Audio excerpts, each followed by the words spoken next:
Adventure Ho Lumineers. I'm back! Finally! You I'm made finally it. somewhat healthy enough to join the podcast again. We're still fighting off whatever's left over of the illnesses I've been dealing with, but we're here. I'm back. My name's Ryan. I'm happy to be here. I'm ecstatic. We have a very special episode for you. For those that have been following us the entire time, you may notice that this is our 1-year anniversary from posting our very first podcast episode. So thank you for all of you that have joined us along the way, any point, as well as the most recent past. And those that have been listening the entire time, thank you as well. We have two very special guests with us as well. We have Spice Lord Lance joining us because he was competing in an event this weekend that we want to hear more about.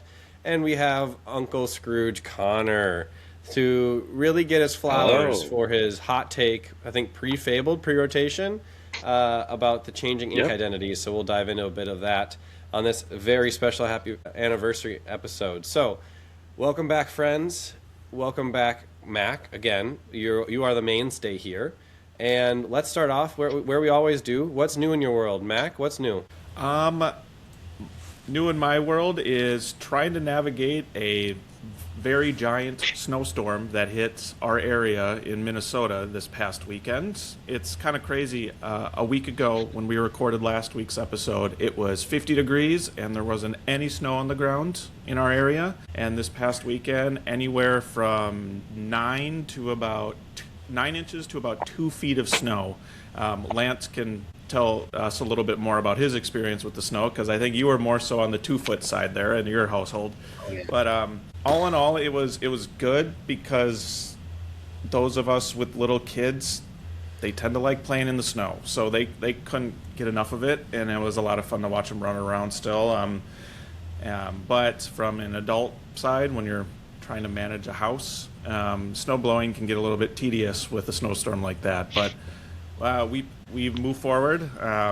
Overall, we had a good time, though, and just like that, like all of the snow is like starting to melt already again, and I think by the end of this week it will be gone. But such is life in Minnesota come the spring months, for sure. Other than that, I followed a lot of the DLC Taipei this past weekend. It was a lot of fun to watch that, and having a lot of DLCs occur over the course of the last couple weeks. Glad to see that Green Blue made an appearance. Shout out to Ed. He's making it back to Worlds, which I think is fantastic for the community and for those of us that like watching the competitive scene. For those of you who don't know, Ed is very well known in the professional scene, and he was runner-up to DKP at Worlds in the first ever Season 1 Worlds, where a lot of people thought he was the favorite going into that finals, and DKP kind of showed up at the right time. But I really like watching Ed. He's such a fun player to follow, and he seems like a very humble guy too, so he's very likable. So that's me over the course of the last week, was watching another DLC as well as trying to navigate the snowstorm along the way. So I'm going to move over to Uncle Scrooge. Connor, what's new in your world? Yes, thank you again for having me on such a momentous podcast episode. Very excited for the progress that you guys have made this entire time. I love listening. It's been great to support you all. So thank you again for having me. But what's new in my world? Very similar to what seems to be a lot of the parents nowadays, is just we have been stricken with illnesses left and right every other couple of days. Currently dealing with some respiratory issues. As you may hear, I'm a little bit congested, but overall things are progressing in the right direction, which is great.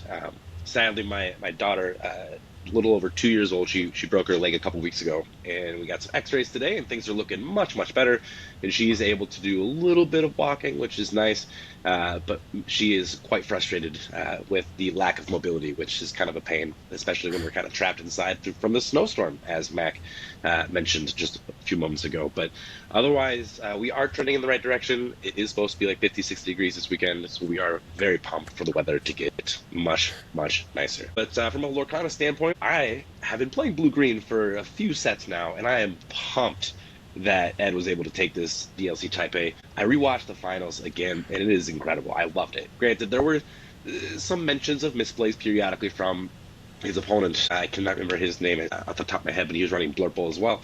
But it was incredible. There's so many plays that were just like, wow, like that is like if he didn't draw this card at this time, or if he it went back and forth. It was so exciting. If you haven't had a chance to rewatch that final, I would definitely tune in. And so I'm getting a little bit more confidence because I still think that blue green was my deck of choice, and so seeing that Ed can make it work, it's like, oh, why can't I make it work, right? So because that's the only difference really, is just that we're operating at different levels completely for competitive reasons. But other than that, things have been great. I have to say, Connor, what are your thoughts on Ink Geyser? Because knowing you, you're the one that loves that card, and I bet that was nice to see Ed pull that one out in the finals. Oh, yes. Ah, gosh. So I was trying to watch him. I watched the cards that he was drawing and seeing what he was doing. And when I saw the Ink Geyser come through, I want to say it was in a Vision of the Future. I was like, oh, this is perfect. And I thought he already had like a way to bounce some of his the opponent's characters. I think he had a Basil, but he went a different route and like full sang, like Under the Sea, dropped guys. Oh, it's perfect. I loved it. And so I was also very curious to see how they handled their inkwells, because I have no idea how to tell my opponent, like, yeah, just pick up all 15 of your cards and we'll just pick up some random ones and go top, bottom, middle, and go from there. So it's nice to see a professional actually showcase what I'm supposed to do from a courtesy standpoint. Yeah, as soon as I saw that card, I immediately thought of you, and it was fun to see on stream because it's not something that I think Ink Geyser is a card that people have wanted to make work for a while and just didn't know how to fit it, because I think mainly more so than anything else, the fact that it's uninkable and it's a very valuable slot in that type of deck.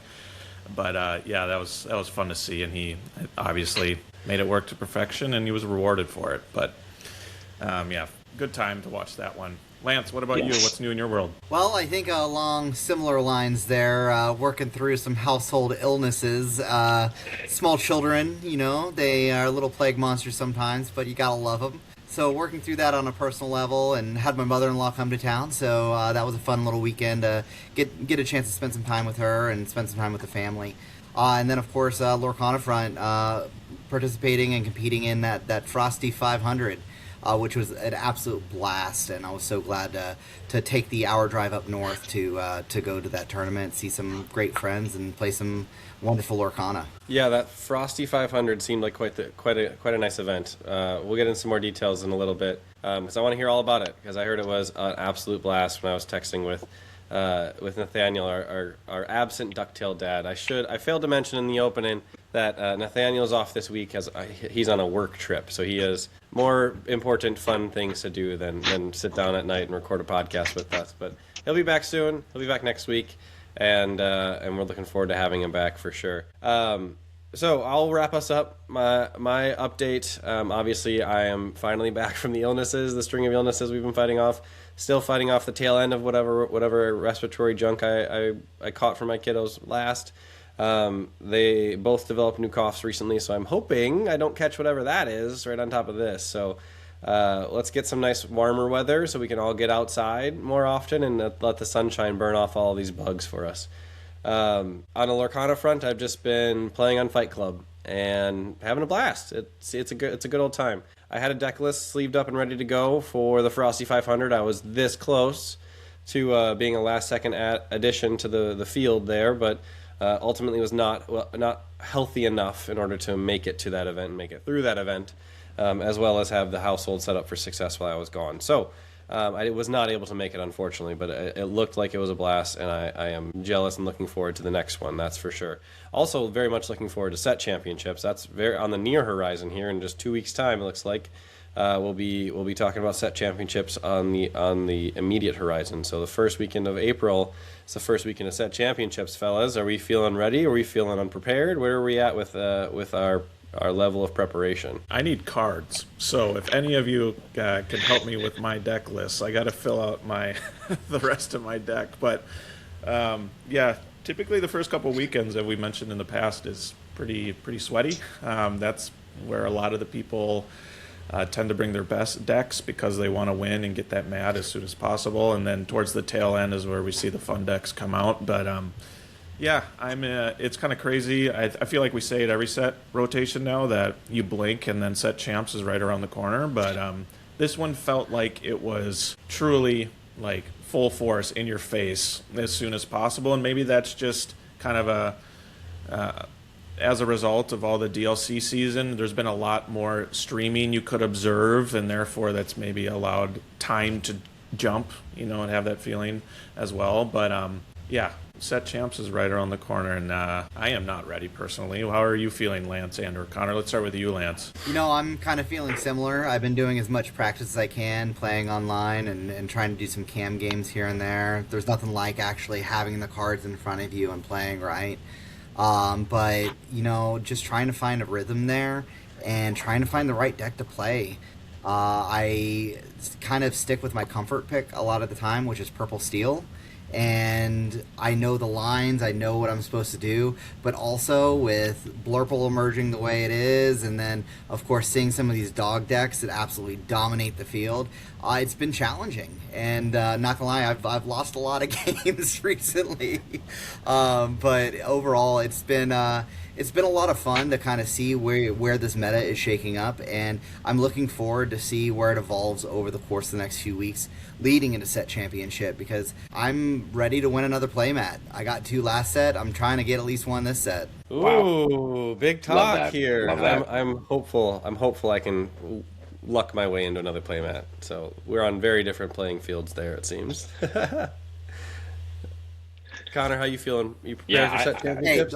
Yeah, I mean, I think so. I've gotten some testing in, as Lance alluded to as well. Like, I'm losing so many games. Like, it is just so many different decks that are just blowing mine out of the water. And I think it's just stubborn me.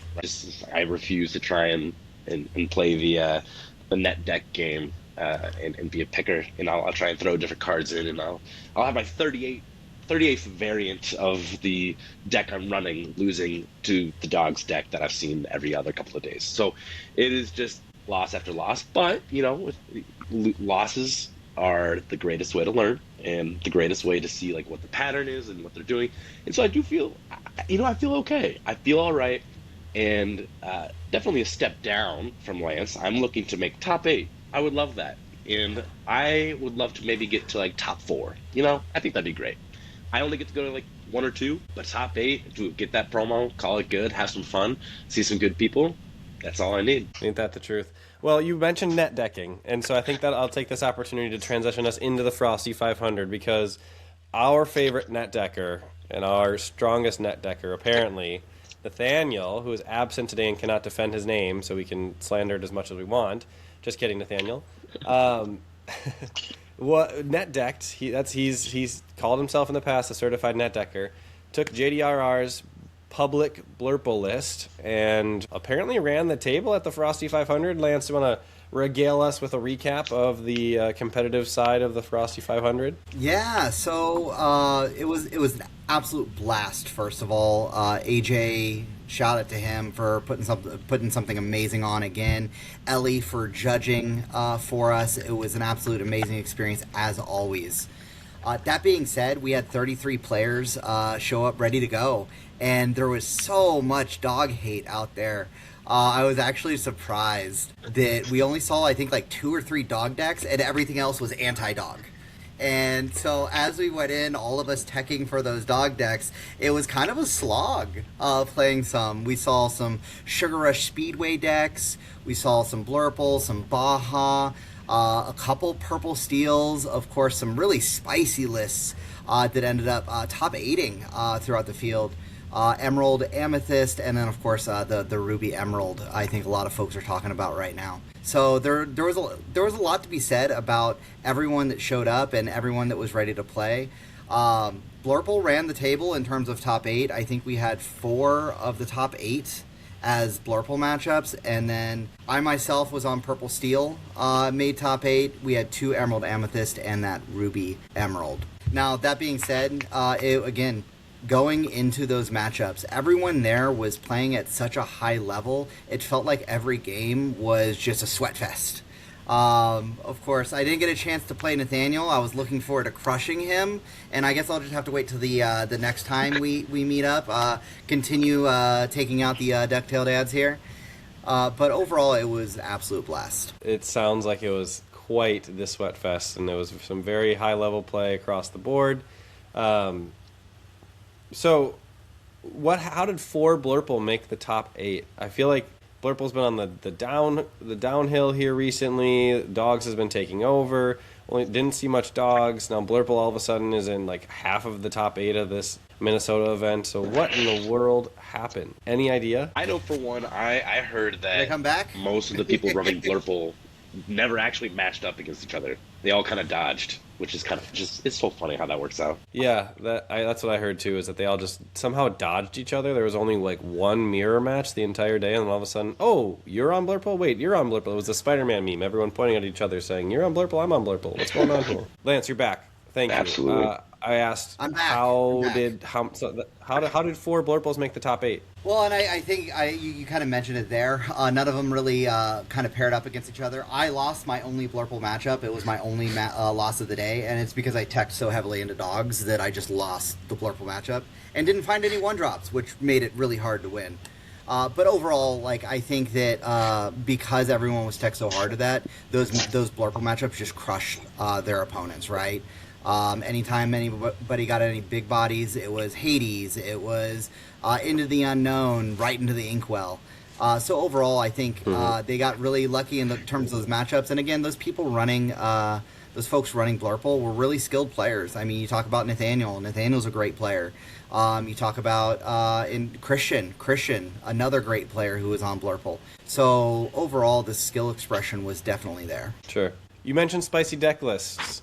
Do you have a spiciest pick, being the Spice Lord yourself? I mean, I think the spiciest list was the Demonic Snowman Rituals by Micah. That was something that absolutely came out of far left field. And I remember listening to the discussion around this deck before the tournament even started. And he was joking that he was the only deck ever that says, hey, you know what?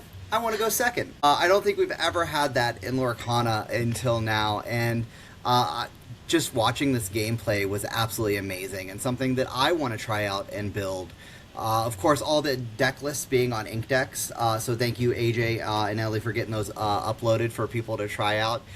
Something definitely to be on the lookout for at your local set championships. I actually was able to make like a 5-minute appearance on Saturday during the Frosty 500 because, ironically, as we all know, I'm working on this bathroom and I needed more supplies, and the store that I went to was a mile away from the game store, so I was like, I'll stop by, say hi for 5 minutes. I also noticed a Ruby Sapphire list. People were definitely exploring. I saw Ruby Amethyst, to your point, Lance, the Ruby Emerald. It feels like people were trying the Ruby tech to get rid of Dogs. I guess that's something different than your traditional Blurple or Purple Steel that we see that kind of just overtakes the meta at its current state right now. So that was really fun to see people exploring a little bit with, I think, the purpose of this event. Yes, it was competitive. There was, decent prize support with this type of event. So people obviously wanted to win there, but at the same time, it almost was like an opportunity for people to explore different decks before the true competitive month starts in set champ season. So Ruby was a lot of fun to watch, and trying to see what people are trying to play with an ink color that really hasn't seen a lot of love. So it was fun chatting everyone up. And I know Nathaniel, as the golden retriever as he is, just loved talking to people. But yeah, it's something that it's a shame that I couldn't make it. It's something that I was looking forward to, but obviously other priorities are kind of a little bit higher on my list for my life right now. And but still, it was still fun to say hi and chat it up and seeing what people are excited about. And I did appreciate the anti-dog meta. So, Scrooge, you had some thoughts on it?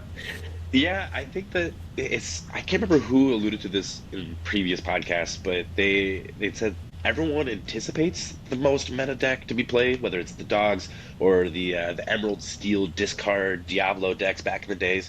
But the trend has been that people are so Minnesota nice that they don't want to play some of those decks. And so they're like, I'll just build to something to play against it.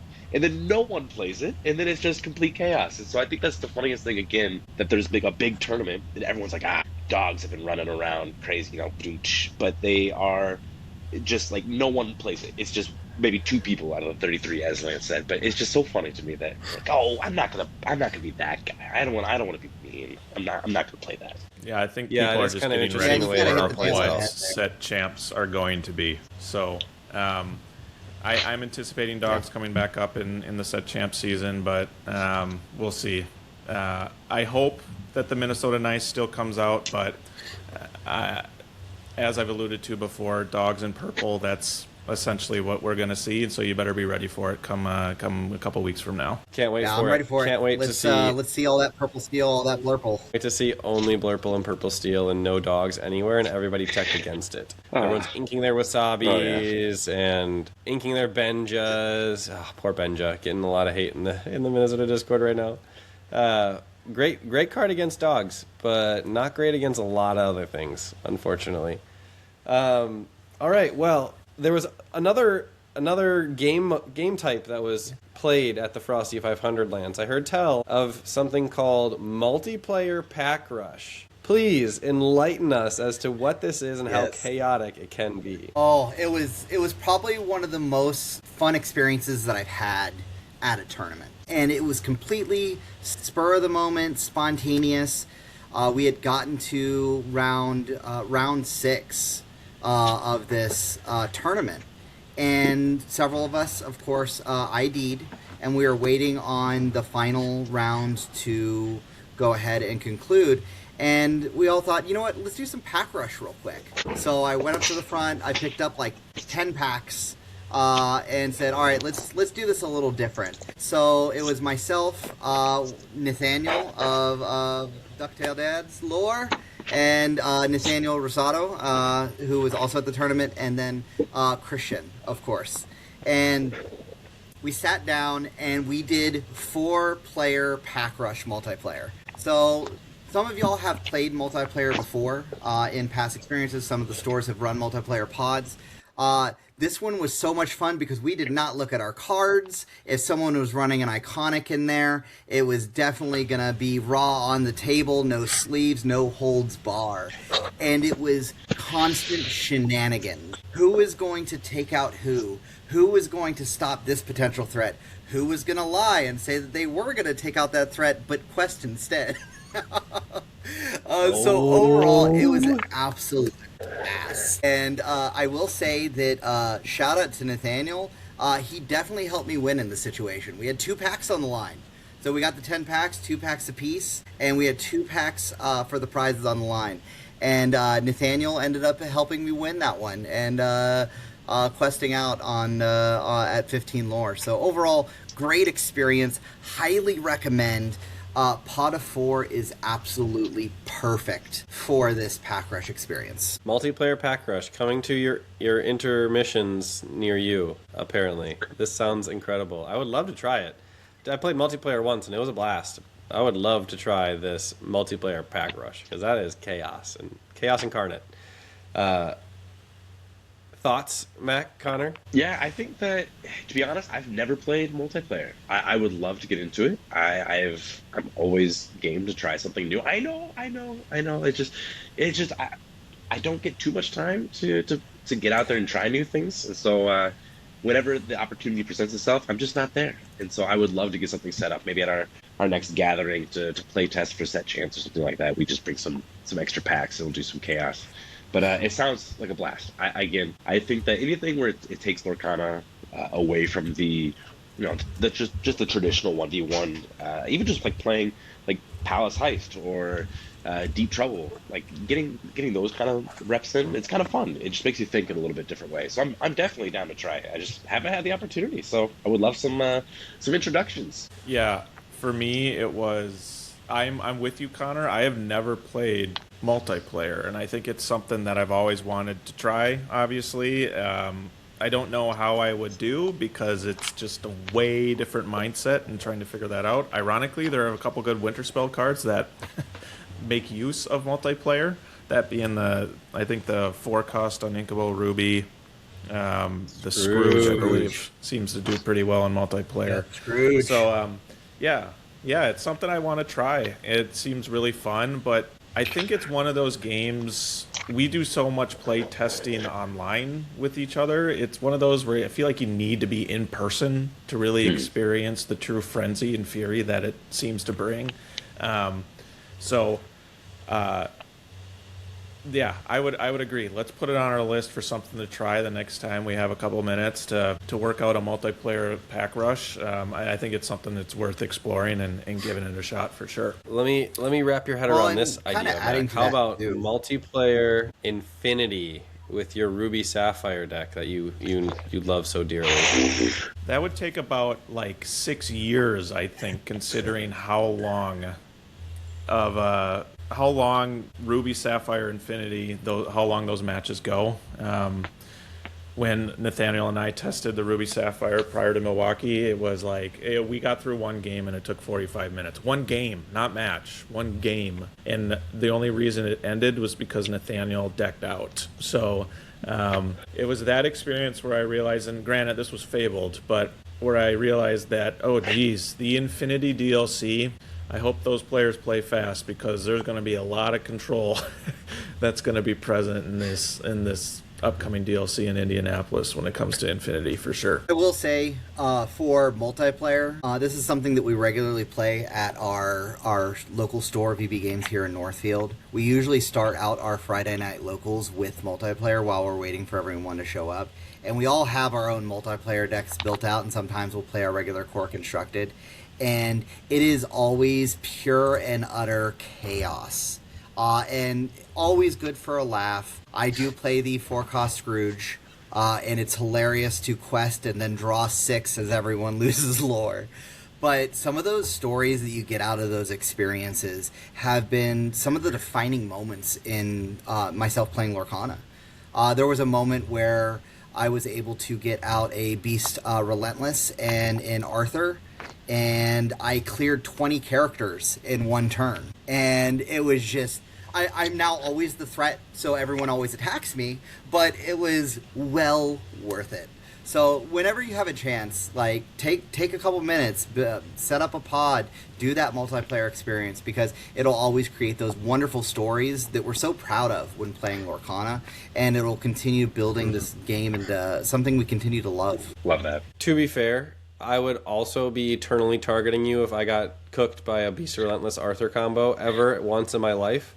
So, fair play to everybody that you play multiplayer with for just saying, Lance can't have fun today.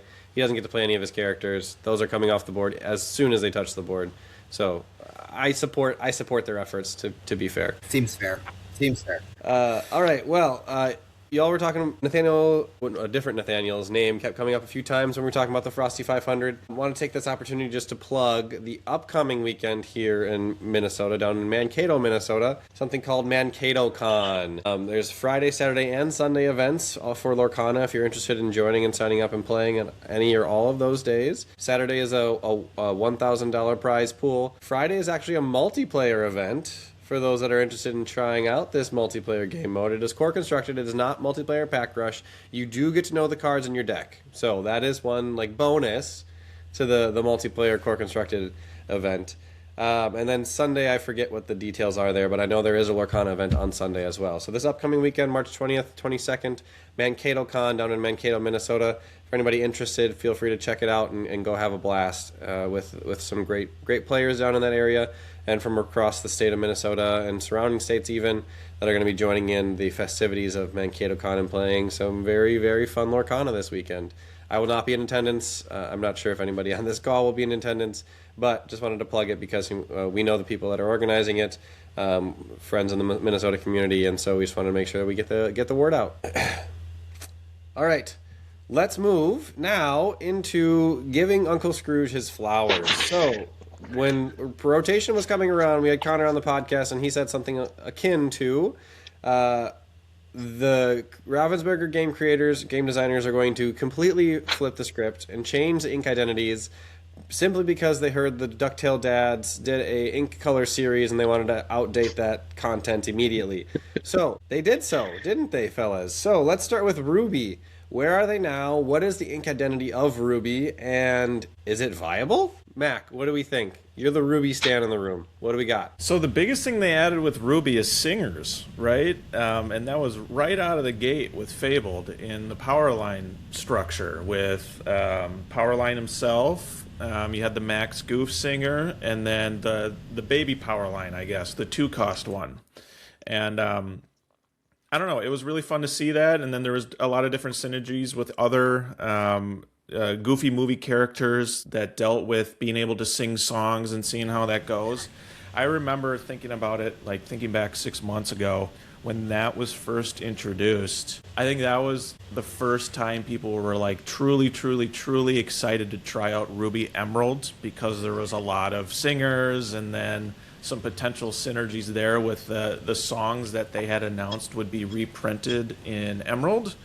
As well as the Max Goof Legendary as well. So in recycling those songs, turns out it wasn't the most viable option, as we now know. But that was kind of the first new main identity from pre-rotation to post-rotation, was that they introduced singers in a different ink color, which I think is great. I like that they're trying to branch out, break the mold, not necessarily making it the full identity, right? So amber tends to be, when you think of singers, that's the ink color that you think of typically when it comes to singers. But what I've enjoyed, and this, especially with now talking about singers and Ruby, from a broader perspective, I've enjoyed that they're starting to introduce little tidbits of ink identities into other ink combinations where we associate them as being a main identity in a single color, that being singers is one example. So, Connor, can you think of anything else besides the singers that you would notice from an identity perspective, or maybe highlight something in your playtesting that is still an identity from Ruby? Yeah, I think you hit the nail on the head there. When it comes to the ink identities, I don't think we've hit anywhere near how much of a change they're going to go through. It's almost as if it's like a watercolor, and like the ink is slowly dripping into another one. And I think Ryan alluded to this a couple episodes ago about how they're probably going to come back into more dual ink cards, which is very similar to see like, oh, you'll have a bodyguard, but it's sapphire steel rather than just steel. And so in theory, it's like, oh yeah, sapphire has a bodyguard, which is unlike its normal colors, which we'll get into some of those other inks later. But I think that with this upcoming couple of sets, Ruby is going to get more combinations, and I think more dual inks that start introducing other different categories and keywords into the Ruby mindset. Because previously, we've all known it. Ruby is just, banish, banish, banish, and strength. And now it's just like, other colors get those too, and we don't really get anything as Ruby. So it's been very interesting. I haven't seen too many Ruby decks, and again, I would love to see more of the force interaction with like maybe how a lot of the amethyst colored cards get the on-play effects exert certain characters. I mean, I think that would be great with Ruby because it forces the hand and forces the interactions and challenges and maybe gets it a little more viable. But as of right now, I don't think Ruby is super viable, outside of the demonic snowman. But I think that overall there's a lot to be spoken to about some of the keywords that could be coming to the new inks over the course of the next couple of sets. What do you think, Lance? I'm really excited about the potential here because for a long time there's been a lot of very glaring weaknesses in some of these color combinations. And when I think about Ruby, I think draw has been a huge, huge issue for Ruby and not really had that opportunity to get those draws. There's been a couple cards here and there, but with this latest set, it seems like they're actually trying to address that. With Graveyard of Christmas Future, Christmas Future, and then of course the new Scrooge McDuck. There's great opportunity here, and I'm really hoping that Ravensburger overall leans into this rather than kind of get scared away. We talked about the dual ink colors and kind of how that can play into how they're building this, and I really do hope that they're going to start bringing those back because I felt like it was a one and done at this point. but they can use this as a wonderful tool in expanding this game and fixing some of those glaring weaknesses, so that way we get a more well-rounded ink color overall, and makes the play much more enjoyable for everyone, and people can play the colors that they want to play and the inks that they want to play. Right? Very well said, Lance. My biggest takeaway for Ruby since rotation is it's the forgotten ink color, honestly. Recently, in Winterspell, though, I have seen some very interesting boost synergies in Amber Ruby decks that leverage Webby's Diary to draw a ton of cards by playing these absolute beefcakes of the 2-cost Scrooge and boosting it for 1 every turn, the 4/4 Aladdin and boosting it for 1 every turn, dropping a Scrooge's Counting House and boosting it and drawing, as well as increasing its willpower and lore gain, and don't want to turn anything sideways because you have like an 8/8 Scrooge sitting next to this Counting House that's getting 3 lore every turn. And it's like, okay, cool, I turned sideways, and now you banish my character, you boost again, you draw more cards, and now I'm like totally locked out of the game. So Amber Ruby, I think, is something that's interesting that has come to the forefront recently. I think Lucas Kaupa, I believe, was showcasing it at DLC Ghent, and he did very well on it. And so I think a lot of people have taken up the mantle and trying to solve that deck a little bit because there's a lot of potential there. But for the most part, Ruby has not been a huge, impactful part of the meta, especially compared to where it was pre-rotation, where it was like the main pillar of the meta. Everything revolved around how do you play around Be Prepared? Do you beat it? Do you get under it and get to 20 lore before they are able to play it, or do you have to figure out a game plan to play both before and after Be Prepared and be able to play both sides of that coin? And so now it's just kind of like forgotten. They're trying to give it some removal, but I think Ravensburger game designers are a little bit hesitant to give it too much because they don't want it to just completely take over and wipe the entire meta out from underneath itself as a result of it. So things like 5-cost uninkable Grab Your Bow, theoretically pretty strong. I mean, it can potentially banish up to 2 things. It deals well with small characters, so you can't really get underneath it. The Headless Horseman obviously is a great card. Low willpower, uninkable 5-cost again. So like a lot of good tools, but everything that comes out in Ruby seems to be uninkable and high cost. So how do you make it all fit is a big problem. But for the most part, I think Ruby has been somewhat forgotten in post-rotation era. I am hopeful that Connor is correct and that it's going to progress and they're going to get more tools and they're going to become, Ruby is going to become a very relevant ink color in the next couple of sets. But I will hold judgment until further notice to be able to actually see what those cards are before saying that Ruby is officially back. Mac, what do you have? Yeah, I think you nailed it right on the head there when it comes to all the really good cards are uninkable. And I think that just goes to the frustration that people have been feeling about Ruby. I mean, there are good cards there, like the Headless Horseman from Whispers. Grab Your Bow has a lot of potential.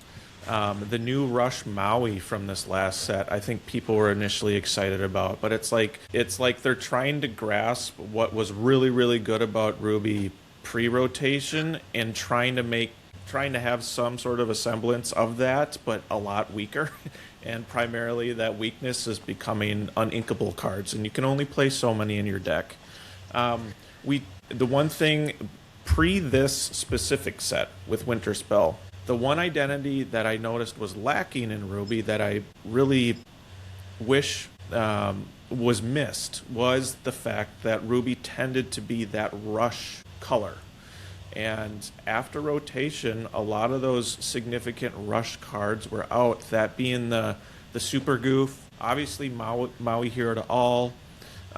We still did have that 5-cost uninkable Ruby, or Goof, that was 5/5 evasive and rush, but at the same time, it was another uninkable slot that had to take up in your deck. And then the other point I wanted to make, or last 2 points, is the one card that everyone was really excited about continuing in rotation. I think if you were to make a top 5 list going into Fabled, everyone was going to put Maui Half Shark on that list. They were so excited to continue playing Maui Half Shark and the potential to see what this card could do. And that card has been almost non-existent now. people are trying to have it make a comeback now that Winter Spell has been released. But to your point, it's just anything Ruby is not good, and therefore Maui Half Shark is not good, and that's just a year of wasted potential in that card, which is a little frustrating. But lastly, last point I want to make is I think my kind of, what's the way you put it, Ryan? The tinfoil hat theory is I think now that rotation has happened, it has exposed truly how weak Ruby has been from the beginning because it's been hidden behind a card like Be Prepared. The fact that it has no card draw, and the only reason that people were truly playing Ruby was getting to that Be Prepared or the big Sisu, but Sisu was more viable because you had shift targets, right? But like everyone was so excited about Be Prepared, and I think without that card specifically, and the fact that this ink combination traditionally has had no card draw, it has been hidden by that specific card, and other combinations like Ruby Sapphire of old and Ruby Amethyst has hidden and made that ink color seem a lot stronger pre-rotation than I think it actually truly was because of Be Prepared. So I hope they release some good cards like Grab Your Bow and have them be inkable. Like you just need one or two of those, because then I think people would be more inclined to play in this ink color. I know, Lance, you might have had another thought with Ruby. Yeah, so we kind of mentioned pre-rotation, but I will say there have been flashes.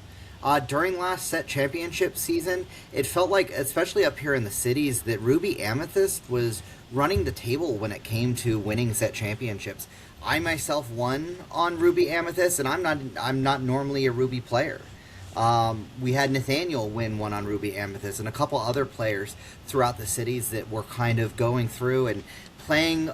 Yes, purple. Purple was a great supporting, or Amethyst was a great supporting color, right? And those Demonas really helped us draw. But Ruby was really effective at boosting that Amethyst color. So there have been flashes here and there. So I think that we are on the verge. We just have to get the right cards and the right combination. And hot take, I think as we go into set championship season, I think that we will see a Ruby Amethyst rise to the top and be competitive coming up in the next couple weeks.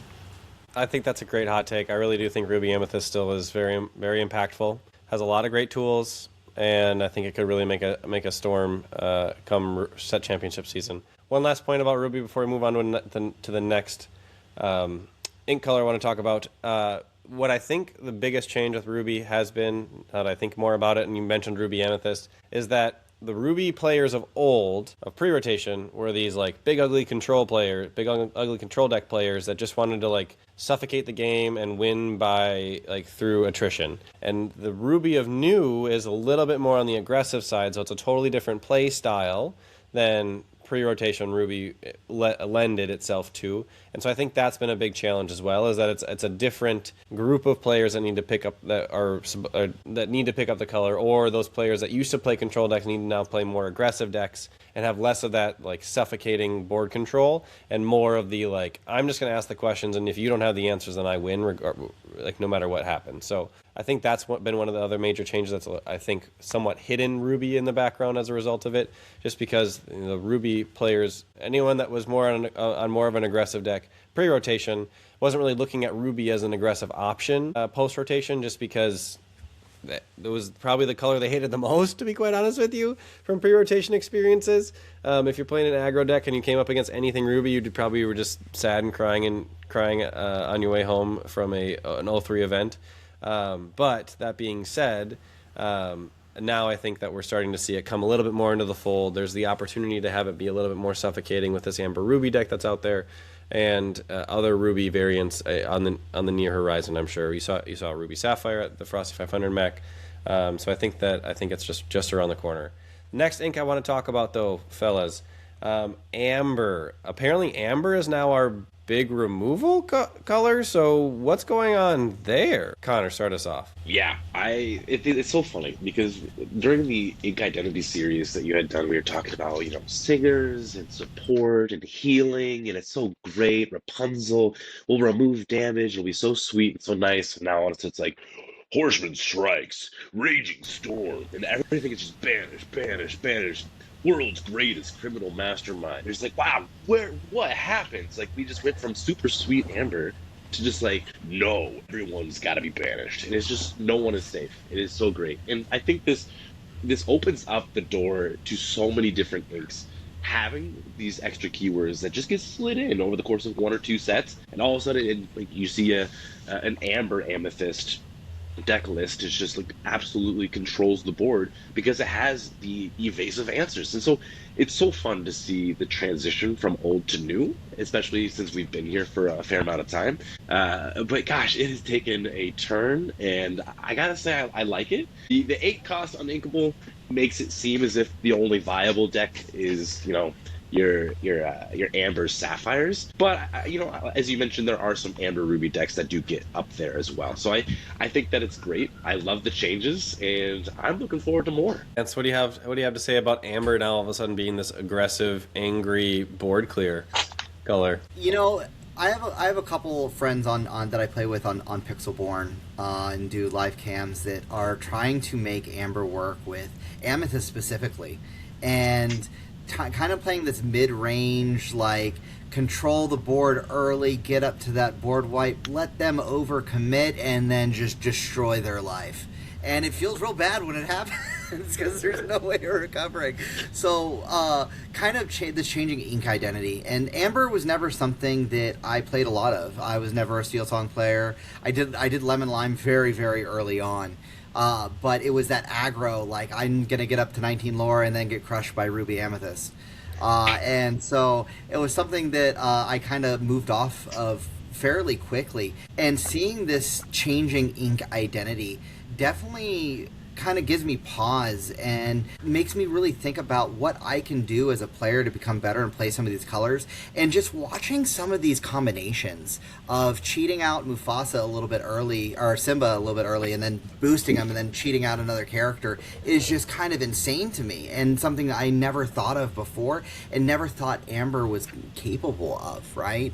So seeing this removal, seeing these big characters, big bodies on board is just something that I'm still wrapping my head around, and something I'm excited to see where it goes. Yeah, I think with Amber, what I've liked the Ravensburger in kind of this new wave of identities, right? We alluded to it before, like they're still at the core, each color still has its main thing. And with Amber, it was always the color that just get as many characters out on the board as possible. And you have a lot of synergies with that. That being Surfer Stitch, which was reprinted, and then now the new Snowboarder Stitch, which benefit with having characters on the board. And I like the fact that they're continuing to have those core identities, but branching out, right? It just so happens that this branch out, to our point, is just, let's just clear the board. I myself played a lot of characters, but I don't care. I need to reset the board, and then I'll just play a ton more, right? So that's kind of been the new identity of Amber in my kind of very simple synopsis, but I like it. I think it's fun. Amber, to your point, Lance, too, is a color I really never played, even in the days of Rapunzel.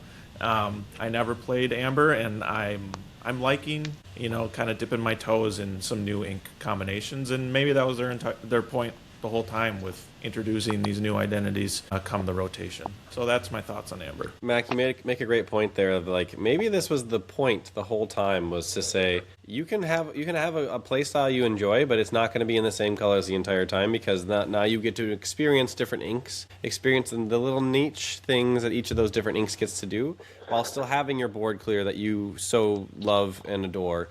So if you really want to play that board clear, then you have to play Amber, but now it's a new color you get to explore that you probably didn't play before because you were just beating up on all the Amber decks with your board clear and Ruby. The next color is Mac's other favorite color, Sapphire, where you can ramp more than you ever may want or need to in your entire life with Jiminy Cricket and Belle and Cinderella and Moana and Sail and Tipo and Spooky Sight and Sudden Scare and what else is there? How many other ways can one ramp in this deck? Please enlighten us. They just don't have the ramp item in Fishbone Quill anymore. That's really what they're missing. But other than that, it truly is. Obviously, the core identity is still ramp, but I think they've really pressed the gas on ramping your opponent too, with all the other cards that you mentioned, with Sudden Scare and Spooky Sight and whatnot, assisting your opponent in ramping. What's one thing that I've noticed besides the ramp with this color is spot removal is something that we've talked about before, like Into the Unknown, the reprinted Let It Go, you have Hades. The main difference between Sapphire, though, is this is spot removal to assist your opponent's inkwell, whereas Ruby is spot removal that just is flat banish, right? So that's kind of the biggest difference that I see with Sapphire. But truly, the identity here is ramp, and it is the ultimate and continues to be the ultimate support color to whatever ink you pair it up with. And that's what I view blue at, and now and forever, I think, is what blue is going to be. Connor, what do you think? Yeah, you mentioned the spot removal with like Into the Unknown or the reprint of Let It Go. I don't know if it was game 2 or game 3 of the DLC Type A final, but I think it was Ed had just laid down just a ton of characters, 2 Donald Duck, Perfect Gentlemen's, Annie Shift and Clarabelle. And then his opponent triple Into the Unknown, hard cast, boom, just done. 9 ink was used, and now all of a sudden Ed had an extra 4 ink into his inkwell the next turn. It's just incredible. I absolutely loved it. But it's so crazy, as Ryan alluded to, it's like, yeah, you'll get the removal, you get the inkwell, but now this is also going to be benefiting your opponent so much. And so some of these games get outrageous. I play tested with Nathaniel the other day. He was running Blurple or your Sapphire Amethyst, and I was running Emerald Sapphire. And at the end of the game, I think we both had 18 to 20 plus inkwell. It's unbelievable. It's just so crazy. And so it's just, I think that something needs to be adjusted there, to be honest. These monstrous inkwells are crazy. Maybe Ink Geyser is going to become more prevalent, but again, it's landlocked into just Emerald Sapphire. But we'll see. I think there are going to be some more inkwell reducing cards in the next couple of sets, but we'll see. I don't know. What do you think, Lance? Well, as a Purple Steel player, I personally love when someone Spooky Sights me, because I just dock into 2 more characters and dock into 2 more characters, and I just get a full board again. It feels great. So, overall, I'm right there with you. I think, providing those resources for your opponent, depending on what they're on, can be detrimental to your own success. And so leaning into the future ink reduction, I think, is a great path that I would love to see, because as of right now, giving your opponent that much ink helps them become successful. And I see more people winning when they have those expansive inkwells, because eventually the Sapphire player will run out of options, will run out of things that they can do to impact your board. And you're just going to keep drawing up, especially if you're playing against an Amethyst player. Matt. One thing I appreciate, though, with Sapphire, in the sense of what's new about this ink color, this is, I feel like, the ink color that's truly explored other keywords more so than any other ink. That being detectives, that's pretty viable in this. And then now princesses with Cinderella and Moana. We're getting a lot of those subtext type of decks, and I think I see it most in Sapphire, and something that I've appreciated and noticed, especially over the course of the last 2 sets with Whispers and Winterspell. The fact that Ravensburger seems to try and push people to certain subtext combinations. I think that's really cool. I really like that lore, no pun intended, that they're trying to do with the game, in addition to just making this game fun. You brought up a great point in the extra identifiers, if you will, on the cards, and the extra keywords that they're exploring, and I think you're exactly right. Sapphire is definitely exploring those. And I wanted to harken back to what you said in your original statement about Sapphire, Mac, and that it's the ultimate support color. And I would support that statement by saying, yes, Sapphire probably does have the greatest number of characters with the word support on it. So yes, it is definitely the best support color out there. But shoot, moving on. All right, next ink color, Amethyst, where Sapphire says ramp as much as you can and more than you ever want to. Amethyst says draw cards more ways than you can ever want to or need to. So much so that you could easily deck yourself out if you played every single card that said draw a card that is printed in Amethyst. If you played mono Amethyst, you could probably deck yourself out by turn 12 if you had the right board state in play. So, how do we feel about Amethyst? We've talked about it at length in different podcasts that we've put out recently, and that potentially maybe there's an Amethyst problem. I, for one, will say no, there's no Amethyst problem, because I, for one, really love drawing cards, and I think that's a great way to play trading card games, because you get to see more of the cards you want to play with. So I love Amethyst as a color, and I love the identity they're giving to it. I like that they're printing a lot of answers to the previously very strong cards, a la Genie, Hello Horseman Strikes, Hello Grab Your Bow, and Under the Sea, and what else is there out there? Plenty of things. So I like that they're trying to like warp around that a little bit and make sure that some of those cards are a little bit less good than they were previously, but at the same time making sure that they're still like viable. And obviously if you draw a card, you still feel okay about that interaction. So Lance, how do you feel about Amethyst? I know you play a lot of Amethyst Steel, and you mentioned drawing a card, dropping a dock, playing more characters, drawing more cards. So is Amethyst changing at all, and is there truly an Amethyst problem? I don't believe so, but that's because I love Amethyst just like you. I think one of the big things there is that for a long time, especially during the pre-rotation, a lot of the deck identity was about bouncing. And for a couple sets there, we kind of got away from that, and we're starting to see that again, which I really appreciate that with Tigger, bouncing back your own characters to get more draw. I think draw still continues to be that identity, but then we're also leaning into a little bit of removal, right? So the two big cards that I think they are top of mind for that removal are Hades, decking your opponent's card, and then of course Build a Snowman. Trying to lean into that additional removal, which I think that Amethyst overall had a removal issue. Didn't really have that option. So adding that in there is great, but it still continues to be that draw ink color. That color that you're going to play that Demona and draw 3 because you already dumped your hand. And it's something that I will love to see some additional removal come out of. But overall, I think they're also adding a little bit more bounce here and there to that deck to bring back some of its former identity as well.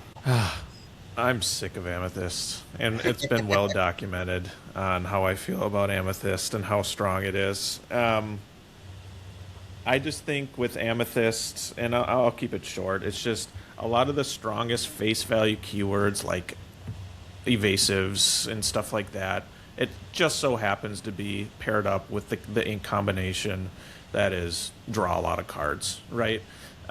I would say if you take out some of the sets 5 through 8 cards and you think about just the cards that have been released post-rotation, I actually like the way they're trying. Sure, Amethyst is still the draw color, and I get that, but I like the way that they're trying to add draw in different ways. You mentioned Demona. Like, you first have to dump your hand to make sure Demona works, right? Or you have, like, Dumbo. Sure, you can exert, it's evasive, you can draw a card and gain a lore, but with new alert keywords, and relatively speaking, it's only a 3/3 body, like, there are ways to remove it pretty quickly, right? So like these newer cards make sense, but when paired up to sets 5 through 8, it's just crazy how strong Amethyst can be. But I don't know. I don't think Amethyst is going anywhere until rotation number 2, and then we'll see how things adjust, right? But I think, like I said, I think one thing to have it draw a lot of cards, but the fact that it's now like the evasive color more so than any other color now, and there's so much synergy for a keyword that is at face value already very strong, I think is what has a lot of people frustrated. Lance, I see you laughing at me. What else you got for me? Amethyst has also leaned to a different identity for the color, and I think it's also the expensive ink color to play at this point. So a lot of us have tried to find some of these cards at a great cost to our wallets to be competitive. So it is kind of leaned into that identity a little bit. You're not wrong. Yeah, Connor, what you got? That's very true. You know what? I'm going to keep it short and sweet. I'm over it. I'm ready for something else. I'm done. Is it broken? I don't know. But am I over it? 100%. Ready for something new. I'm tired of hearing, oh, this deck is great. Oh, it's Amethyst and what? That's all you need to say. Is Amethyst and what else? Amethyst and what else? That's it. I will go back to my previous point that drawing cards is a great way to design a trading card game and to be fun. People want to play with the cards in their deck.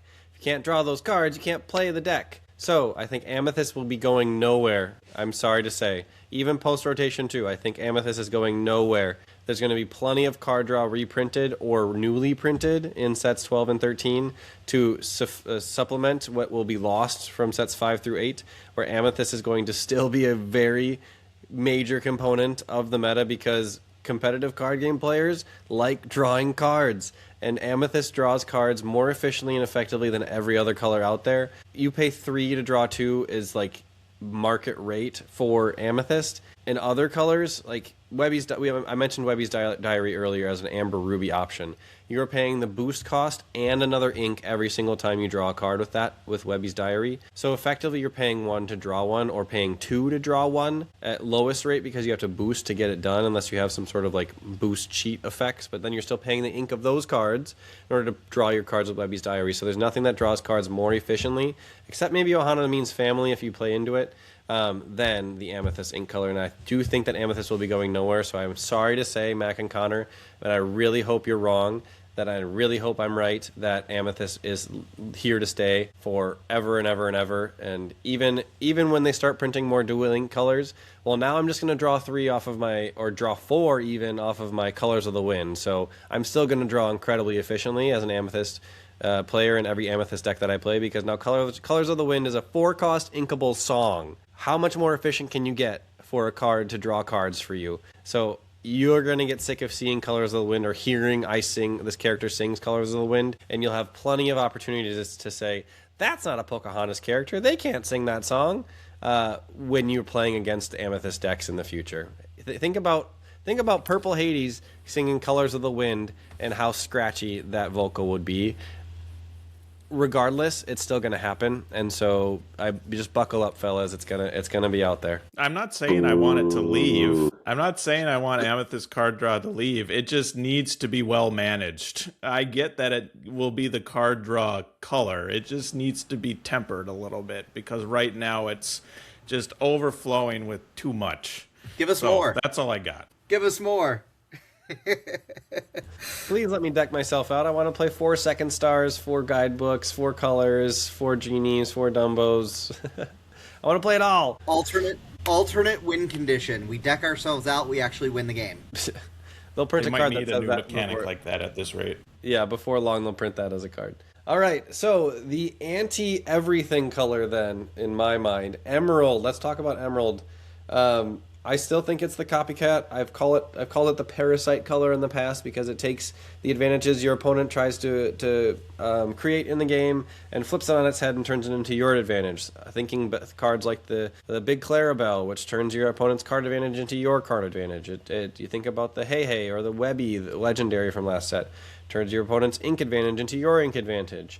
I think that Emerald is arguably the highest skill level ink color, just because of all these like niche interactions and odd mechanics to try to wrap your head around and try to maximize. And I think it's going to continue to be that because every trading card game needs something like that to have develop this level of mastery for its players. And I think because of the way that Emerald has functioned in the past and continues to function in the cards that they print, there's usually some pretty steep trade-offs to some of the cards that they play, or there's a lot of options on the Emerald cards that are out there too, to allow for this kind of skill to be expressed through use of those cards. do you all feel like Emerald has changed much since rotation, and where do you think it might be going, and how do you feel Emerald is as in terms of a card color or an ink color? Connor, go ahead and kick us off Yeah, again. I feel yes. I feel as though I've played a fair amount of Emerald decks. You know, it's a little biased. It's my favorite color, but at the same time, I think that I've been able to witness some of these changes, like you're mentioning, with the Webby being able to leech off of the ramp, and then your Clarabelle being able to leech off of the card draw. And then with the printing of Malicious, Mean, and Scary, great song, by the way, now it has its own version of a more efficient board wipe. And so it always had Under the Sea, but then we have Malicious, Mean, and Scary being like changing the verbiage of cards. Like, oh, you put damage on these characters rather than deal damage. And so I think that since rotation, it's gotten a little bit more viable in aggression because of the Prince Philip combinations. But I think that one of my predictions is, as I was kind of preparing for this episode, was looking into the Pixar, from the next set. I think that we've seen some like cards already revealed, such as like there's a Buzz that is a Emerald card. I think that one of the things that Emerald doesn't have is that they're going to have more of like bodyguards within Emerald over the course of the next set. We're going to have like Buzz Lightyear coming in as like a bodyguard, like a 2/5 or something along those lines, or like or maybe like a combination of support in Emerald with like some sort of. I would love to see an extended art Slinky, where he's like his back half is one card and his front half is the other card. How great would that be?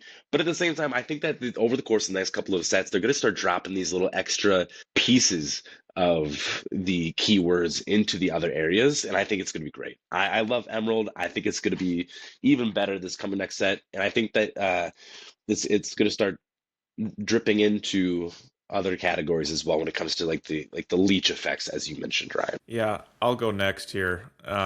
With Emerald, I think to your point, Ryan, you nailed it on the head with still the copycat, and I think that's what it always wants to be. I like to call it the Tempo Killer card, or the Tempo Killer ink color. Oh, sorry, this is Lorcana, the Tempo Banisher card.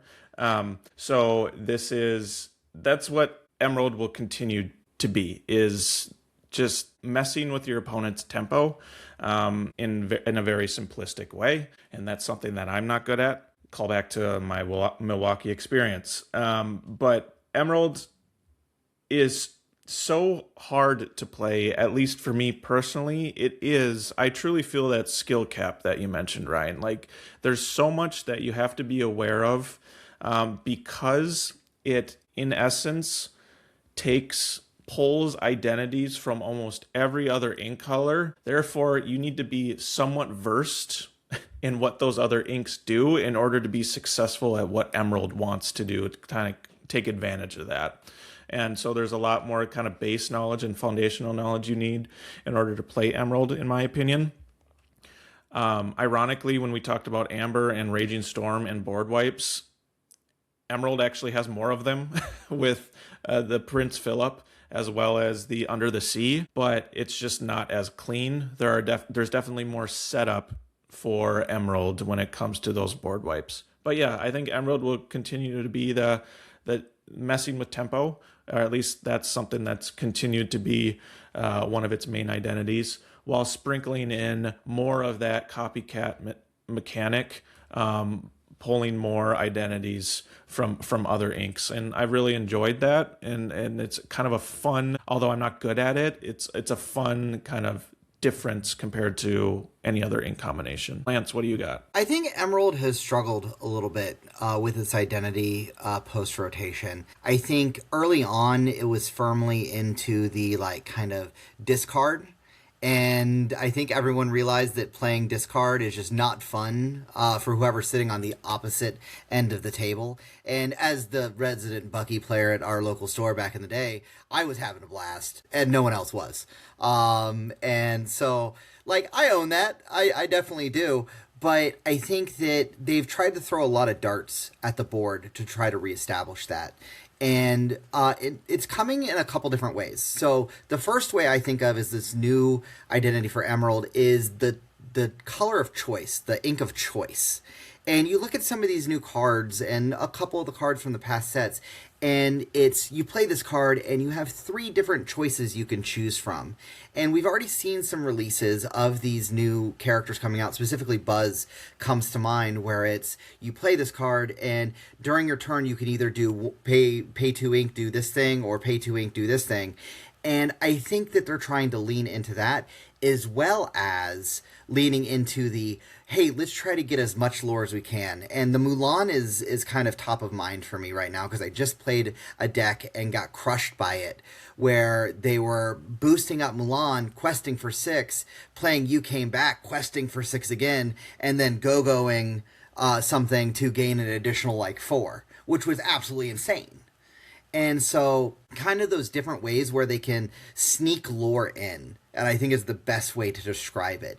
And that evolving ink identity, those are the 2 things that really come to my mind more recent when trying to continue to build upon the current ink color. Lance, I think you brought up a very important point for Emerald that I did not think about till now when you're talking about the Mulan combo, and that Connor mentioned it as well with the Malicious Mean and Scary Prince Philip, which is a combo of cards that's needed to be played in a certain sequence in order to have a huge impact on the board. Where Emerald seems to be this combination color, right? A lot of what Emerald likes to do is in combination of things in a specific sequence of cards being played in order to have a massive impact on the game. Whereas a lot of the other colors don't necessarily have that same level of combination effects.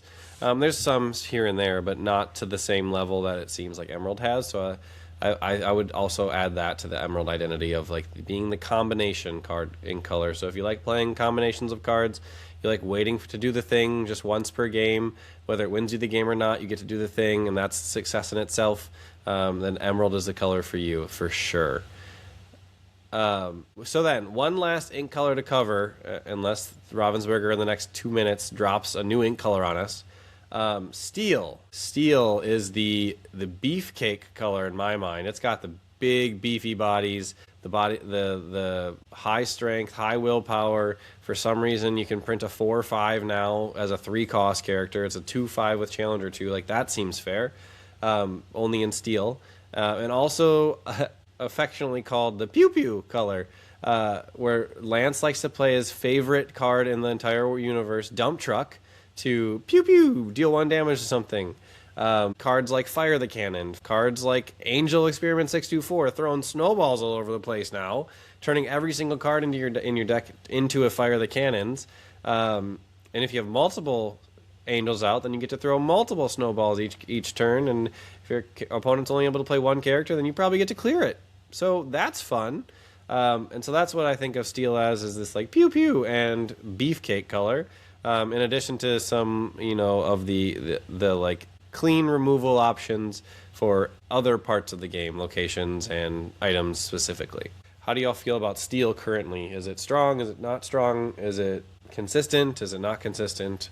Connor, let's start with you. I think you did a great, introduction to it. I think it's great. I think Steel is strong. It's a good supplementary color. I think it could get stronger, in my opinion. And I think, again, with my predictions from the last couple of sets where we're going to start seeing some different keywords bleed into other inks, we're going to see with the introduction of Brave, which is medieval Scottish, that is screaming Steel to me. I think that with Brave being introduced, there is some magic within Brave, so maybe we see some amethyst keywords kind of sliding into the Steel area. We start seeing some different actions and on-play effects, but I definitely think that Steel can afford to be a little bit stronger over the course of the next set or two. But again, I think it's a great supplementary color as is. I don't think it's nearly as sad as Ruby currently, but it definitely is a fun color to play. I want to play it more. I wish that there were better options to kind of combo it. I mean, Amethyst Steel, obviously Lance is going to chew my ear off for saying that there's not a lot of great options to play, but I think that I think that there's definitely some opportunity for growth, and we're going to see that over the course of the next set. So might we see damage movement making its way into Steel? That's something to chew on and think about as we go. I think that would be kind of neat and kind of cool. Amber Steel, Connor, is a very viable ink color. Sapphire Steel, I think Mac would have something to say that is a viable ink color. there's a contingent of Ruby Steel players I've seen at set championships from Whispers in the Well that would very much argue that Ruby Steel is around and a force to be reckoned with. Especially if you have a lot of Amber Emerald Dogs players in your meta, they would be quaking in their boots if they saw a Ruby Steel player sit down across the table from them. Am I missing something? Can't be Steel. Very fair. Emerald Very Steel. fair. I that's stand okay. corrected. That's okay. Emerald Steel can be gone. That's okay. Lance, what's up? So I think Steel has probably changed the least since rotation. And I think it's a really strong support color without the support keyword, right? It's a great complement to a lot of other colors. What does it have, right? It has the pew-pews, which are great. It has, I think, one of the most consistent draw cards in the game in Doc. It has some great alert characters, which was a cool keyword that was introduced to kind of handle those evasive threats. But those are all great cards to play as a companion to other colors, and it's really changed the least. And I would love to see some things come down the pipeline, and something that I've seen with a couple decks that I've played online against on Pixelborn was locations. I think Steel has some of the strongest locations out there as of right now when you're thinking about Seven Dwarfs Mine, or Seven Dwarfs Mine. And I've seen some people playing some Castle Wyvern, maybe some Zootopia, and I would love to see some location decks come into the meta. And I know we're trying to lean into this location thing, and Ruby tends to be kind of owning it. And again, maybe a great companion color with those Elsas and with those other different cards. But I think Steel still needs to identify as something more than it is. Resist, pew-pews, a little bit of draw, but that's about it. Connor and Lance took the two main points straight out of my mouth that I was going to say for Steel. I totally agree with you, Lance, that Steel is the color that has changed the least since rotation and its previous identity. And as a result of that, I also agree with you, Connor, that Steel, I think, is the second worst ink color right now. Like, still miles above Ruby, but it's Ruby and then it goes Steel, because I think there are too many other options in all the other ink colors, whereas Steel is just, you place a couple damage, it has some gargoyles, it has some alert, and it just, that's all it feels like to me in a very simplistic way. I truly don't feel that Steel is that strong as much as I enjoy Sapphire Steel. I think Sapphire enables the really good Steel cards to come out, and I think that's the same thing with Amethyst, and those are two of the better colors right now in the meta right now are Sapphire and Amethyst. It's kind of ironic. Pre-rotation, I think if you asked anyone, 80% of them, especially set 8, were saying that Steel was the strongest color. And now post-rotation, I think where it's at now, I just don't feel the same way. I think because there are so many more ways to get around it, I think the thing that scared a lot of people previously was resist. And now there are so many ways of moving damage, putting damage, like all these strong resist characters that were very hard to remove. It's not as hard to remove them anymore. We talk about spot removal, things of that nature. So, but the other thing about Steel, though, that I do enjoy, after I've been kind of harping on it for a little bit here, is that Steel, I think, is another one of those inks that leans into the subtext. We see a lot more ally builds, for example, but it's also one that leans into more franchises. That being Mulan is a very popular franchise within Steel and somewhat viable in the Ruby Steel deck. It's not the strongest one by any means, but like you see franchises come out of Steel more than most other ink colors, in my opinion. But lastly, and to your point, Lance, about Doc, I mean, Doc has been really good as the refueling card for Steel. Since rotation, I feel like they've truly started leaning into that type of kind of draw identity for Steel, which was previously was only Doc. Sure, set 8, we got Beyond the Horizon, which is another one of that refueling card. But then we're starting to see it now. Obviously, Goliath is another big main staple in that. And getting some different synergies with the refueling effect. That being Angel it takes really good advantage of that. If you have a Goliath and Angel on board, you refill your hand, and then you have that hand to throw more snowballs, right? So I think that's kind of what I've noticed is that playing on the edge, getting rid of all of your cards to then utilize the refueling effect with something like Doc, Goliath, or Beyond the Horizon, that's something I've noticed with Steel. And I know I'm getting a lot of probably disappointed or weird and counterpoint faces from Ryan. So Ryan, I want you to kind of push back because I feel like you think Steel is a really strong color right now. I'm just baffled that you called Steel the second worst color. I'm surprised that you think that there's a clear hierarchy where I would agree that Ruby is the weakest color because it is least represented. There's like a couple of different deck types that are taking hold, but it's not well represented across the board.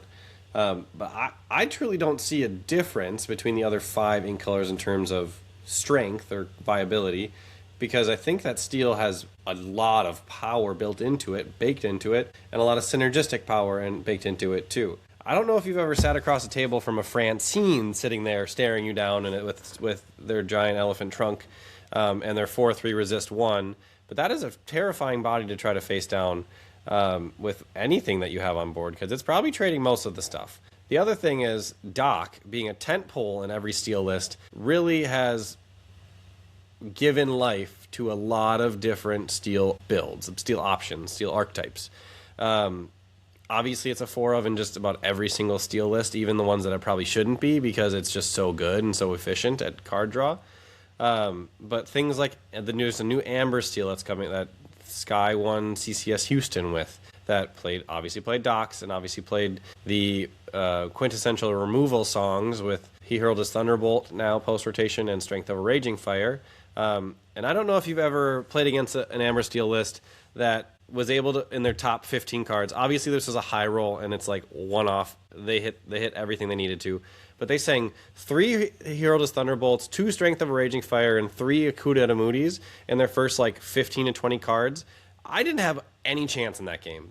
No matter what color I was playing or what cards I put down, they were getting removed. And now they got Angel to add to this like incremental damage dealing, where if you have an Angel sing Hero to Thunderbolt and toss the next card at whatever character you just sang it on, you can deal 6 damage or something, which is a substantial amount and removes just about everything that doesn't have Ward in the game. I guess maybe Vincenzo survives as another Steel option, but like everything else is getting zapped by this combination. So I think that Steel is still very strong. It's still very efficient and effective at removing threats from the board through damage dealing. And if there's ways you can skirt that through ward and resist and other ways to try to prevent damage from being dealt. But at the same time, I don't think that Steel is like hands down the second worst ink color out there. I think that I agree completely that it feels like it's the least changed, since it just has this very clear identity of dealing direct damage and dumping as many cards as possible to refuel on an empty hand. I was just baffled to hear that you said that you think Steel is the second worst color, especially because I feel like you've been playing a lot of Sapphire Steel recently, and it feels like it might be a new favorite of yours for the upcoming Set Champ season. So that's just where my facial expressions were coming from, because I was clearly very surprised at this outrageous remark that Steel is clearly the second worst ink color out there. Yeah, well, I guess from my perspective, like Ruby's, I think universally viewed as like not the strongest, and then it's all the rest of the 5. But then when you compare the rest of the 5, I think Steel is the lowest one of those 5. I think the reason being is you think of the best cards in the game right now, using those 5, discard Ruby for this argument. Like, I think it has the least staple cards compared to the other ink combinations, because Amber, you have the Raging Storms, you have the Surfer Stitch that's really hard to remove, you have what else is going on? World's Greatest Criminal Mind. You have whatever that other removal evasive card is, right? Like evasive song. And you got Ohana Means Family. Obviously, there's all the amethyst colors that are legendary and very expensive, as Lance alluded to. You think about Emerald, you have Clarabelle, you have Prince Philip, and then for Sapphire, you have the Hades, the Let It Go, you have the ramp cards. Like, all of those seem like more staple and more viable in the current meta than the best Steel cards when you compare those. So I guess that's just my perspective on it. I love playing steel, especially if you get the right princess combination deck. And I really like the allies version too, because I think those subtext keywords play off really well specifically in Sapphire Steel. Maybe that's why I like the combination so much, because I like utilizing those subtexts, right? So, but in terms of if you just look at it solely by itself, I think other colors have more to go for them than steel does. You have a fair point there. I can't argue that. I think there is definitely quantity and quality in the other ink colors that steel simply does not have at the same level. If I compare like apples to apples, to be fair, I think Doc is probably top of my list in terms of meta viable cards and best cards out there, just because it's so efficient. You get a 1/3 that quests for 1. You get to draw 2 cards for free most times because you're able to play around it, and the deck is designed to do so. Lance mentioned dock chaining basically early, or dock training, if you will, where you dock into another character and another dock, and then another character and another dock, and then you'll like all of a sudden have 5 characters on board. I think that's one of the most powerful things any deck could ever do. Obviously, it takes a level of luck to have that happen, but at the same time, I think that Doc is at the top of my list in terms of power level. But after that, if I compare any other ink color and the quantity of cards that are high quality compared to the quantity of steel cards that are high quality, I will agree with your point there. So thank you for enlightening me. I always like learning something new, and I hadn't thought about this before. Fellas, anything else to bring up about the steel ink color or any other ink color before we start closing out? All right. Well, I do want to give Connor an opportunity to give shout-outs to whomever, whatever you would like to. So Lance, let the people know if they can find you somewhere else, or if there's anyone you want to give a shout-out to as we start wrapping up. Well, as always, giving a shout-out to the community that we have here. We have an amazing community here in Minnesota, and so much that we have people traveling in from Iowa and the states around us to come to our events, and we absolutely love it. And if anyone is willing to make that drive and come visit us here in wonderful snowy Minnesota, feel free. This is the best community that I've been a part of, and I absolutely think it's amazing.